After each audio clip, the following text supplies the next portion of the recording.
ഇത് തലസ്ഥാന നഗരത്തിന്റെ വിമോചന ദിനം. വാഷിംഗ്ടൺ DC-യുടെ ക്രമസമാധാന ചുമതല ഏറ്റെടുത്ത് പോലീസ് വകുപ്പിനെ ഫെഡറൽ ഭരണകൂടത്തിന് കീഴിലാക്കിയ ശേഷം US പ്രസിഡന്റ് ഡൊണാൾഡ് ട്രംപിന്റെ പ്രഖ്യാപനം ഇങ്ങനെയായിരുന്നു. തലസ്ഥാന നഗരം കുറ്റവാളികളെ കൊണ്ടും അക്രമികളെ കൊണ്ടും നിറഞ്ഞിരിക്കുന്നു എന്ന് ആരോപിച്ചാണ് ഡെമോക്രാറ്റുകൾ ഭരിക്കുന്ന സിറ്റിയിൽ ട്രംപിന്റെ ഇടപെടൽ. നീക്കം സ്വേച്ഛാധിപത്യത്തിന്റെ മൃദു ലോഞ്ചിങ് ആണെന്ന ആരോപണവുമായി ട്രംപിനെതിരെ പ്രതിഷേധവും ശക്തമാണ്. ആദ്യം RDX റാവ്.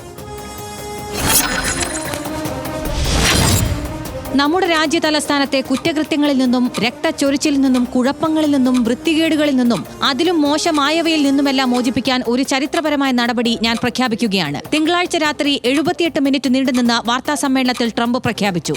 വാഷിംഗ്ടൺ DC-യുടെ ക്രമസമാധാന ചുമതല ഏറ്റെടുക്കുന്നതിനുള്ള പദ്ധതികൾ വിശദീകരിച്ചു. പിന്നാലെ ഇത് തലസ്ഥാന നഗരിയുടെ വിമോചന ദിനമാണെന്ന് ട്രൂത്ത് സോഷ്യലിൽ കുറിച്ചു. ഹോം റൂൾ ചട്ടപ്രകാരമുള്ള പ്രസിഡന്റിന്റെ നാഷണൽ ഗാർഡ് വിന്യാസ പ്രഖ്യാപനത്തിന് പിന്നാലെ രാജ്യ തലസ്ഥാനത്ത് കവചിത വാഹനങ്ങളും സായുധ പോലീസും അണിനിരന്നു. പട്രോളിംഗ് ആരംഭിച്ചു.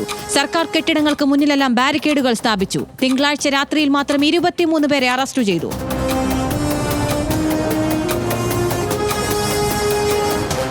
ഡെമോക്രാറ്റ് ഭരണത്തിലുള്ള നഗരമാണ് US തലസ്ഥാനം കൂടിയായ വാഷിംഗ്ടൺ DC. നഗരത്തിലെ ഡെമോക്രാറ്റ് മേയറുടെ അധികാരത്തെ മറികടന്നാണ് ട്രംപിന്റെ നടപടി.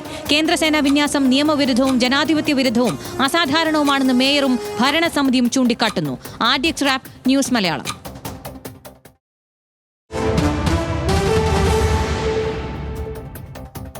സനീഷ്, നമ്മൾ ഈ എന്തും ചെയ്ത് സുകുമാരൻ എന്നൊക്കെ പറയുന്നത് പോലെയാണ് ട്രംപിൻ്റെ കാര്യം. ട്രംപ് എപ്പോൾ എന്താണ് പ്രവർത്തിക്കുക എന്ന് നമുക്ക് പറയാൻ കഴിയില്ല. ഇതിപ്പോൾ പരിമിതമായ അധികാരങ്ങളാണ് യഥാർത്ഥത്തിൽ ഇത്തരം കാര്യങ്ങളിൽ ഒരു അമേരിക്കൻ ഭരണാധികാരിക്കുള്ളത്, ഒരു പ്രസിഡന്റിനുള്ളത്.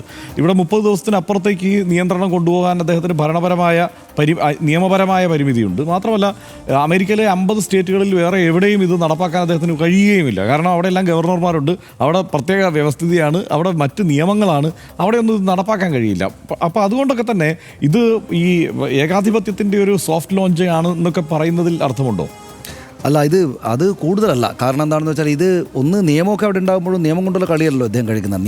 ഞാൻ നിയമം പാലിക്കില്ല എന്നൊരാൾ വിചാരിച്ചാൽ എന്തും ചെയ്യാമല്ലോ. ഇതിനകത്ത് അമേരിക്ക പതുക്കെ വലിയ നാശത്തിലേക്ക് പോവുകയാണ്, വിഷമത്തിലേക്ക് പോവുകയാണ് എന്ന് പറയാൻ പ്രത്യേകിച്ച് വലിയ ലോകരാഷ്ട്രീയ പരിചയമില്ലാത്ത ആൾക്കും പറയാവുന്നൊരു നിലയുണ്ടെന്നാണ് ഞാൻ വിചാരിക്കുന്നത്. ഇപ്പോൾ അമേരിക്ക ഏറ്റവും വലിയ ക്യാപിറ്റലിസ്റ്റ് രാജ്യമായിരിക്കുമ്പോൾ തന്നെ ഏറ്റവും വലിയ ക്യാപിറ്റലിസ്റ്റ് വിമർശകരുടെ താമസിക്കാവുന്ന സ്ഥലവുമായിരുന്നു എല്ലാ കാലത്തും. ഇപ്പോൾ നോം ചോംസ്കി, അമേരിക്ക വിരുദ്ധൻ, ലോകത്തിലെ ഏറ്റവും ശക്തനായിട്ട് അമേരിക്ക ക്രിട്ടിക്കാരാണെന്ന് ചോദിച്ചാൽ അത് നോം ചോംസ്കിയാണ്. ക്യാപിറ്റലിസ്റ്റിൻ്റെ ക്രിട്ടിക്കാരാണ് അത് നോം ചോംസ്കി. അദ്ദേഹം 96 വയസ്സ് വരെ അദ്ദേഹത്തിൻ്റെ നാട് അമേരിക്കയാണ്, അമേരിക്കാരനായിട്ട് അദ്ദേഹം ജീവിക്കുന്നത്. ഇപ്പോൾ AOC അലക്സാണ്ട്ര ഒക്കേഷ്യ കോർട്ടസ്, ചെറുപ്പക്കാരിയായുള്ള സമീപകാലത്ത് ഇപ്പോഴും ഒരു ഇടതുപക്ഷക്കാരിയായുള്ള രാഷ്ട്രീയക്കാരി ബേണി സാൻഡേഴ്സ്, ഇത്രയും പ്രധാനപ്പെട്ട വളരെ പ്രായമുള്ള ഇപ്പോഴത്തെ ഹംദാനി, അപ്പോൾ ഇവർക്കെല്ലാം അവിടെ പ്രവർത്തിക്കാവുന്ന അതിശക്തമായിട്ട് രാഷ്ട്രീയം എതിർത്തൊക്കെ പറയാവുന്നൊരു നിലയാണ്. പക്ഷേ അതിലേക്ക് പതുക്കെ ഈ അതിരുവിട്ട് ഇടപെടുകയല്ലേ എന്ന തോന്നൽ നമുക്കുണ്ടാകും. ഒരു കാര്യം കൂടെ ഓർമ്മയിൽ വരുന്നത്, ഈ വാഷിംഗ്ടൺ DC-യിലാണ് ഇവരുടെ ക്യാപിറ്റൽ സെൻറ്റർ, ഇവരുടെ പാർലമെൻറ്റ് ഇരിക്കുന്നത്, ഈ കോൺഗ്രസിൻ്റെ ആസ്ഥാനം, US കോൺഗ്രസിൻ്റെ ആസ്ഥാനം ഇരിക്കുന്നത്. അവിടെ ക്യാപിറ്റൽ സെൻറ്ററിൽ ആക്രമണം നടത്തിയ ആരാ?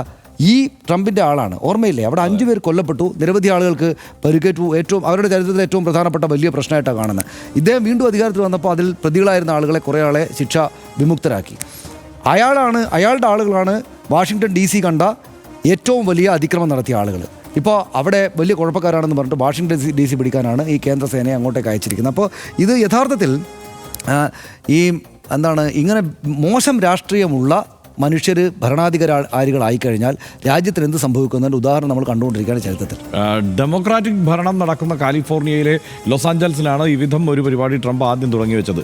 കുടിയേറ്റ വിഷയം ഉന്നയിച്ച് റെയ്ഡുകൾ ഉൾപ്പെടെ നടത്താൻ ലക്ഷ്യമിട്ട് നാഷണൽ ഗാർഡിനെ വിന്യസിച്ചത് അന്ന് വലിയ പുകിലായിരുന്നു.